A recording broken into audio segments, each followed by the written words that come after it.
Kami dari kelompok 2 akan menjelaskan konsep hukum permintaan dan penawaran. Selamat menonton. Pose with the fans. Pose with the pose with the pose with the pose pose with the fans. Pose with the pose with the pose pose pose with the fans. Pose with the fans.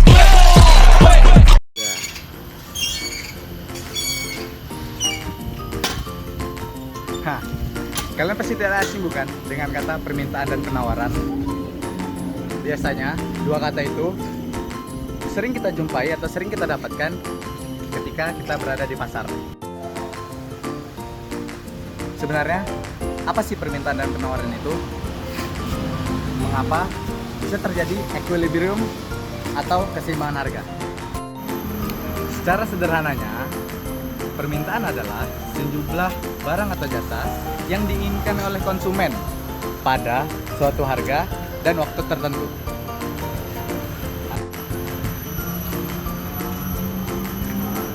Nah, sesuai dengan hukum permintaan, yakni semakin tinggi harga barang, maka permintaan oleh konsumen semakin rendah. Sebaliknya begitu. Semakin rendah harga barang, maka permintaan oleh konsumen semakin tinggi. Nah, adapun contoh dan sederhana dari permintaan yaitu seorang pedagang telur yang biasanya menjual telur, satu telur itu seharga 1.000, sehingga satu hari pedagang tersebut bisa menjual 300 butir telur. Namun setelah beberapa bulan terdapat isu di tempat ia memproduksi telur ayamnya bahwa terjadi stres pada ayam-ayamnya, sehingga ayam tidak dapat memproduksi telur sebanyak seperti biasanya, sehingga harga pakan naik. Ketersediaan telur ayamnya pun berkurang, sehingga pedagang tersebut menaikkan harga telur ayam yang awalnya 1.000 per butir, sekarang menjadi 3.000 per butir, sehingga konsumen kurang tertarik membeli telur ayam tersebut dan membeli yang lain ketiban telur. Alhasil, yang dari awalnya dapat sehari itu 300 butir dan sekarang menjadi 100 butir aja per hari. Dalam hal ini kurva permintaan itu digambarkan dari kiri atas ke kanan bawah, sehingga kalau terjadi pergeseran kurva, untuk harga naik permintaan turun itu di sebelah kiri. Jikalau sebaliknya, untuk harga tinggi permintaannya menurun itu di sebelah kanan. Ya. Nah, berikutnya penawaran. Penawaran dapat diartikan sejumlah barang atau jasa yang ditawarkan oleh produsen kepada konsumen pada suatu harga dan waktu tertentu. Sesuai hukum penawaran, jika harga naik, maka jumlah penawaran bakal meningkat, dan sebaliknya, jika harga menurun, maka jumlah penawaran menurun.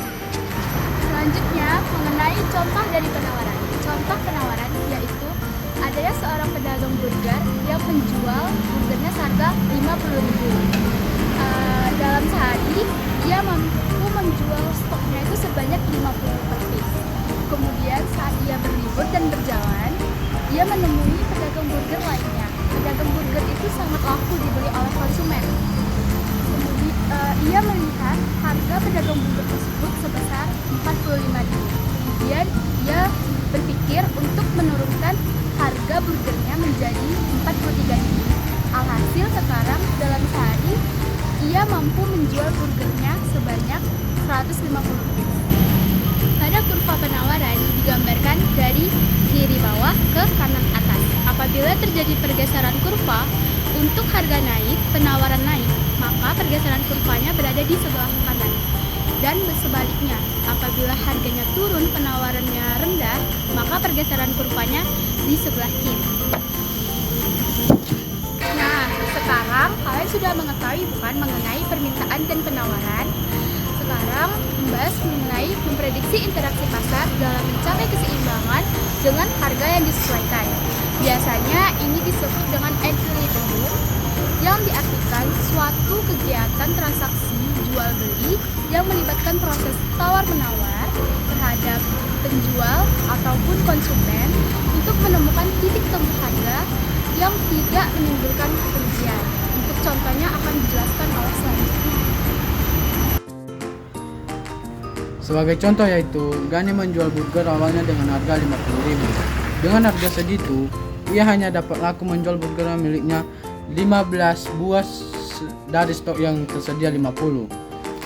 Kemudian, ia berpikir untuk menurunkan harganya. Sesuai dengan kondisi pasar dan peminat konsumen, mulai dari angka 40.000 terjadi peningkatan sebanyak 25 buah, dan di angka 30.000 ia menyadari bahwa burgernya laku dibeli oleh konsumen sebanyak 50 buah. Lalu Gani mulai menetapkan harga burgernya dengan harga 30.000. Dalam hal ini, ketika harga burger dijual 30.000, jumlah barang yang ditawarkan sama dengan jumlah barang yang dibeli oleh konsumen, yaitu sebanyak 50 buah. Jadi harga keseimbangan pada penjualan burger ini ada pada harga 30.000. Pada kurva equilibrium terbentuk ketika terjadi perpotongan titik antara kurva penawaran dengan kurva permintaan, hasil kesepakatan antara konsumen dan produsen. Jadi sekian penjelasan dari saya terkait konsep. Terima kasih.